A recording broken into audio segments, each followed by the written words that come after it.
You are live. Okay, here we go. Good morning and welcome to Brewing Happiness. And we are here at our maybe new time slot of 8 o'clock. I noticed that I mentioned before, did some research, found out 7 a.m., which I loved, worked great for me. Pretty much the worst time for a live performance or a blog to drop. Or a podcast to drop. So playing around with different times. And I noticed that at 8 o'clock, a lot more folk online. So I'm going to try to, like I said, playing around with times. 8 o'clock could be a good new time. Anyway, good morning and welcome to Brewing Happiness, where I invite you to grab a cup of your favorite brew, some coffee uh, with vanilla cream, or maybe you like it black, or prefer tea or hot cocoa, or maybe you're just on water at this time. It doesn't matter. Grab a cup of something. But the point here is let's have a quick chat. Let's have a coffee chat and talk about, well, my favorite subject, happiness. And I wanted to continue my conversation from yesterday. You didn't have to be there to enjoy and participate in this one.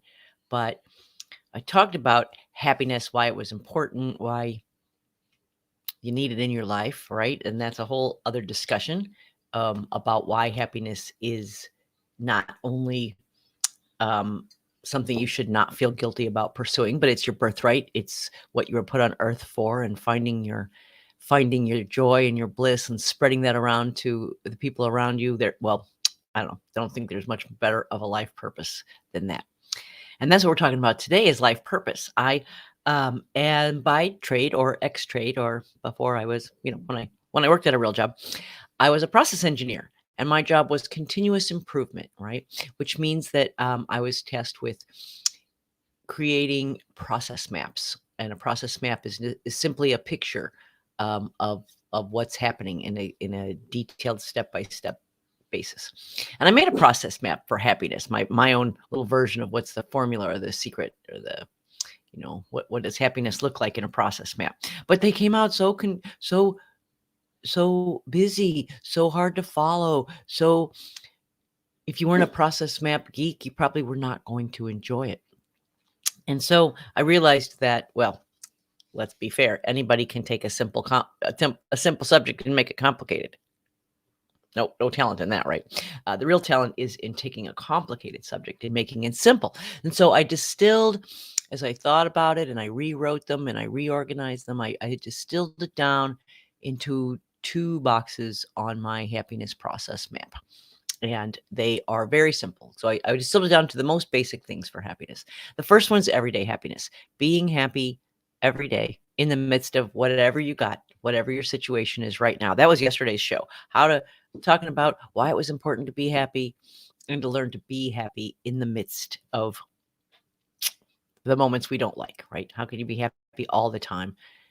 And the answer is by being so grateful and joyful about your life that when the moments that we don't love come across, when we have difficulty, conflict, disappointment, or all those things in life, that because life is not just a bowl of cherries every minute, right? When we have to face those things that are the detriments, the sidetrackers to happiness, that gratitude and awareness of our blessed life, connecting to a source bigger than us, being connected to everyone, forgiving everyone for everything, and having no expectations of anyone or any need to control. Simple subject, right? That was yesterday's show. And today's the second box on that process map, and that is passion and purpose. Now, passion and purpose. Everyone loves the idea and talks all the time about passion and purpose. You got to live your passion. You got to find your purpose, right? And there are a few of us, I will say, a few of you, not me. I'm not going to be in this crowd, but there are a few folks who grow up knowing their life's purpose, who grow up like understanding from the moment they were born, I am meant to, I'm going to scale a mountain. I'm going to sing on a big stage. Good morning, Azure. People, I envy anybody who grows up who knows from the time they were a small child what they want to be when they grow up, right? What their purpose and passion on life is, and they dedicate and focus their whole life. Olympic athletes, right, who grow up and design their whole lives around their goals of competing in the Olympics or competing in sports. And so while that is a fantastic and awesome way to live, the truth is that for a lot of us, we don't grow up with a purpose or a passion. We don't just automatically built into us have a drive to accomplish a specific thing. So I started thinking about this. For me, it's difficult because I'm passionate about so many things, right? My purpose and passion, I don't know. I love art. I love to dance. I love to sing. I love to hang out with friends and make them laugh. I like to do a little comedy. I like to paint. I like to write poetry. I love to play with my grandkids. I love to have great parties and entertain folks and put out good food and design activity. Okay, I could go on forever, right? Because these are the things I love and I'm passionate about. And but are they a purpose? Is this my life purpose? It's hard to say, right? So I thought I looked up a couple things about life's purpose. How do I get my life purpose? And I kind of got sidetracked in this idea that the problem with looking for your life purpose is we don't not necessarily each have a single thing we're supposed to do, right? I love the idea that we have a purpose, but I think that purpose can be painted with a broad stroke to allow us to do all the things we want to do in life.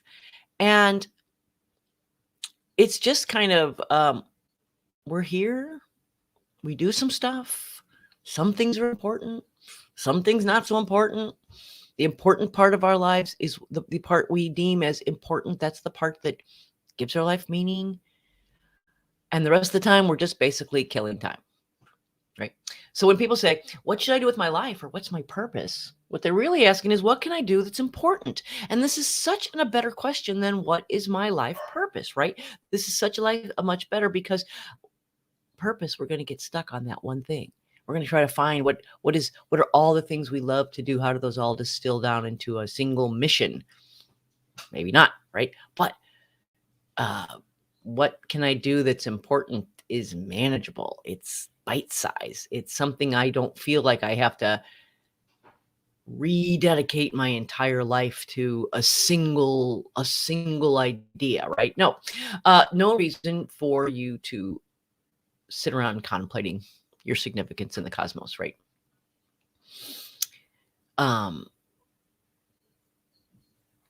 But because the question is, you have to figure it out. The question is, how do you have a life that has more of those important moments than the hanging out, spinning my wheels, wasting my time moment? So these are the questions we're going to ask right now, right? What ifs? How could? What do? So one of the questions you ask yourself is, what don't you hate? This is kind of a convoluted question, but nobody, even if you are pursuing your dream of life and it is fantastic and you are loving the fact that you are getting to live the dream, there's going to be some times that you have to do stuff you don't like. The reality is nobody gets to live in the fun bubble all the time. And even the most fun careers come with parts we don't like, right? So what can you tolerate in the I don't really like it, but I'm going to do it category? Because sometimes we put things we want to do, and then in there is in the I don't like it is something so crippling, so fearful, so awful that we're not doing it. We think we're going to, but we don't want to. But what do you everything involves some sacrifice, some cost, some work. Nothing's pleasurable, uplifting, fantastic all the time. So what struggle, what sacrifice are you willing to live with? If you want to be, let's say you want to be a bazillionaire or a tech entrepreneur, right? But you can't handle failure. It's going to be a tough road because anything that is most journeys that involve creating something new involve a lot of rejection, involve a lot of failure. So what unpleasant experiences can you handle, right? What are you willing to do? That's one question that kind of helps. This is think about, here's another one. What did you do when you were 8 years old that made you so happy? And you did it not because it was an assignment in school, not because your mom told you to do it, but because you loved it. Did you write songs? Did you write stories? Did you paint pictures? Did you build things? You know you did something. We were all 8 years old, and we all had to occupy somewhat empty space up here, right? At 8 years old. And there was things we gravitated to. Well, we grow up and we start getting into the real world and in the carrot and stick world, right? We start doing things because there's a reward, because it makes us look good. And then we have a tendency to just lose touch with those things we love, those things we did for nothing because they made us happy, right? Think about that. Think about why don't you do those things anymore? What if your 8-year-old self asked yourself today, well, how come you used to love to paint? Why don't you paint anymore? Why? Because you can't make money doing that? Because I'm not that good at it? When I was 8, I didn't care about making money. And I certainly didn't care if I was good at it. We were enjoying the pleasure of the process, right? The pleasure of creation, of doing something, of seeing in your mind and then doing something with that thought, building it, singing it, owning it, right? You just wanted to be there. You just wanted to participate. You just loved doing it. You didn't need any outcome, right? Find out, what are those things? Try to remember those things. That might give you some hint. Your purpose. What can you do that's important in life?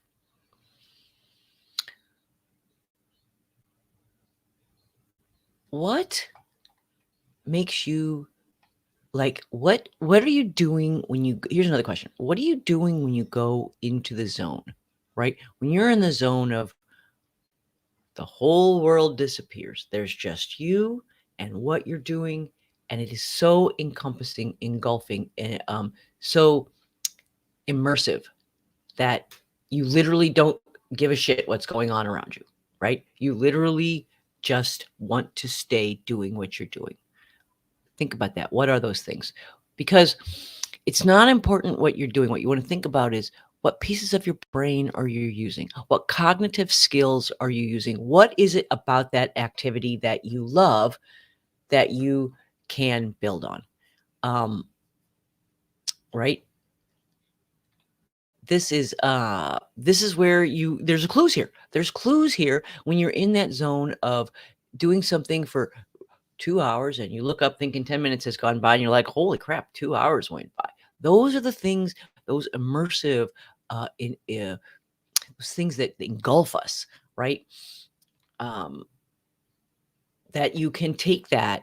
What do you love about what you're doing? Coloring. I don't know, whatever it is. And how can you apply those skills to a bigger, more important purpose? Because you want to do something you love. Nobody wants a purpose that is, makes you cringe. You want to do something you love, you're good at, you're passionate about. Maybe it's organizing things, right? Maybe you love organizing things and you're happiest when you're cleaning out closets. Maybe you love teaching things to people and you love it when those little tiny things you do can be expanded on to make a life of big things, important things. Here's another good question. Well, it's not a question. Here's what I'm going to say. It's not a question. It's a statement. Dare to be bad. Before you can be good at anything, you have to be bad at it. Nobody picks up the paintbrush or gets on the trampoline or the roller skates or whatever and is brilliant the first time they do it. That's not the way the world works. And so we have to be bad before we can be good. The other thing is, you might be embarrassed. Maybe you want to do something that is not in your life lexicon, right? Maybe your friends are going to be surprised or shocked, or it's just not who you were. So you're going to have to embarrass yourself a little bit to say, I'm going to start taking ballet lessons. Huh? It's okay. Being foolish is a part of the path to getting what we want, right? The more chances you take, the more you put yourself out there, the more willing you are to be embarrassed or to be exposed or to do something badly in front of other people. You can call it what you want. The more opportunities are available to you to find out, what do you love? What do you dig? What floats your boat? What do you want more of? Right? If you avoid everything that we're not good at, if we avoid everything that could potentially embarrass us, you never do anything ever again new, right? Or the only things we do are the safe things. But there's something out there. There's something you want to do. I guarantee every one of you out there, there's something you want to do, something you're thinking about, you fantasize about, you're watching it on TV and you're thinking about doing it. And you have your reasons that you're not doing it, I'm sure. But what are the reasons? Because how many of those reasons are based on what other people might think? Now, I am totally on board with this. I'm totally in this game because as a lifelong people pleaser, as a past codependent dependent, as someone who has spent a life kind of in that worried about what other people think, I'll tell you, it can stop you from having some really great moments. I can think back on many times in my life that was could have had a great moment, but I might be embarrassed. I might be bad. I might look funny. I might be foolish. They might not like me anymore. There's a whole lot of reasons in that what others would think bucket, right? But we're just screwing ourselves over and over again. You're just robbing yourself of what could be a lifelong love if you just, get over that and give it a try.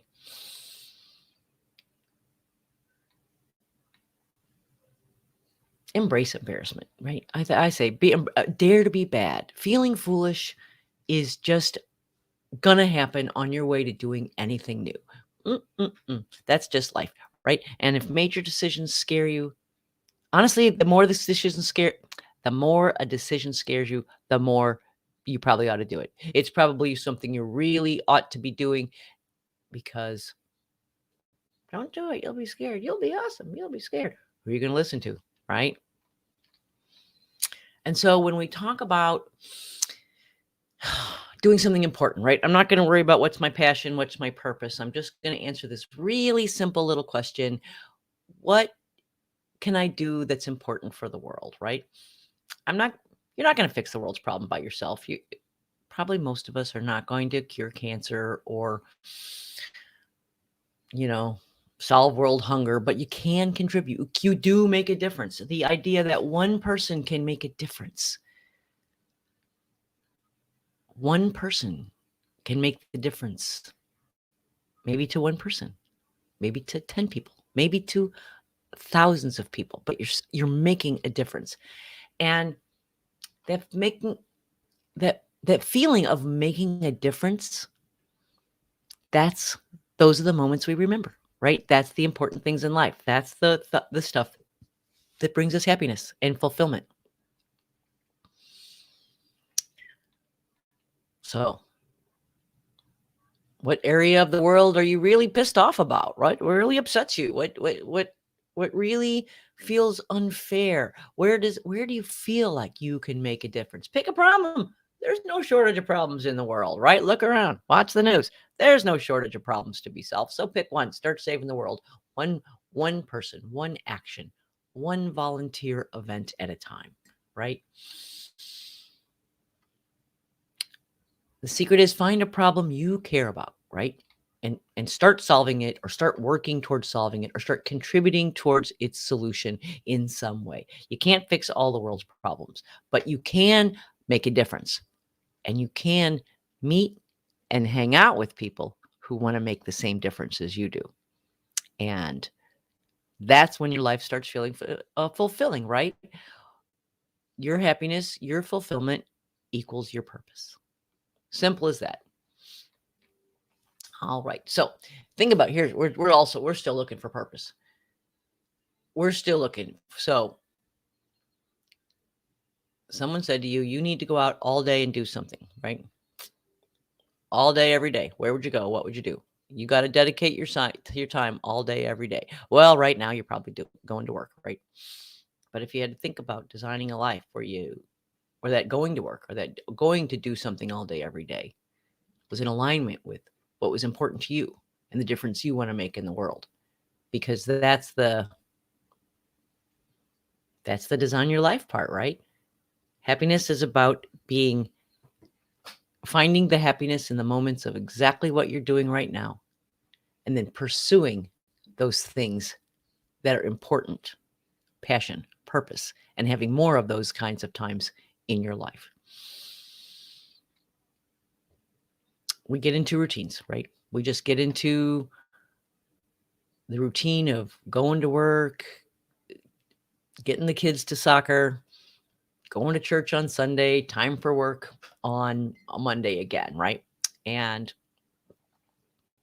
that's just life. That's just for all of us. But what most people don't understand about passion is that passion is the result of action.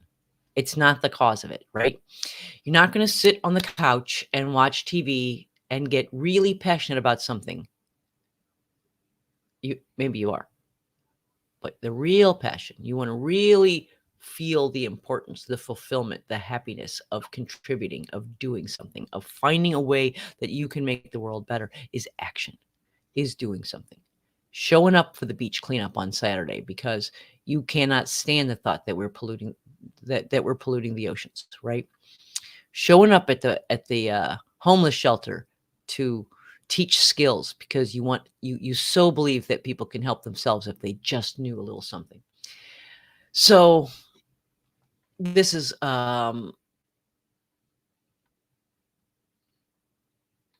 it. What do you want to do all day? No, you're not going to the coffee shop and browse Facebook, right? No, that's not what I mean by doing something. What action are you going to take? Try to think back before what the go back to the 90s, back before we all had cell phones and tablets and the internet and television and everything at our fingertips all the time. What did we do with ourselves? What did you do with yourself? Sign up for a dance class, join a book club, get another degree. Doesn't matter, right? What do you want to do? What can I do with my time that is important? And then one more question. This is the good one, right? If you knew you were going to die 1 year from today, if you knew you had a year left to live and every moment was so precious, what would you do with those moments? Because the answer to that, right? The answer to what we do when there's nothing left, the answer to how we spend our time when there's no time left, probably a clue, probably giving you a little insight as to where your purpose, your passion are. So that is the show today. Think about your obituary, right? What's it going to say? What's it going to say about you? What do you want it to say about you? What do you need to get busy doing so that it can say that about you? Because I don't want that to sound like an assignment or a gotta go find my passion. It's the way to happiness. It's the way to fulfillment. It's the second box on the happiness process. We're going to be talking about this more. The happiness process. Get happy. Find your purpose. Anyway, that's our show for today. Thanks for watching. Hoping, probably going to come back tomorrow at 8 o'clock. Try the 8 o'clock slot out for a while. See what that works like. Nothing's engraved in stone. Anyway, that's our show for today. I'm Tina Ann. This is Brewing Happiness. If you're here on the replay, leave me a note. Love to hear from you. Love to know that you stopped by. And until tomorrow, make it a happy day.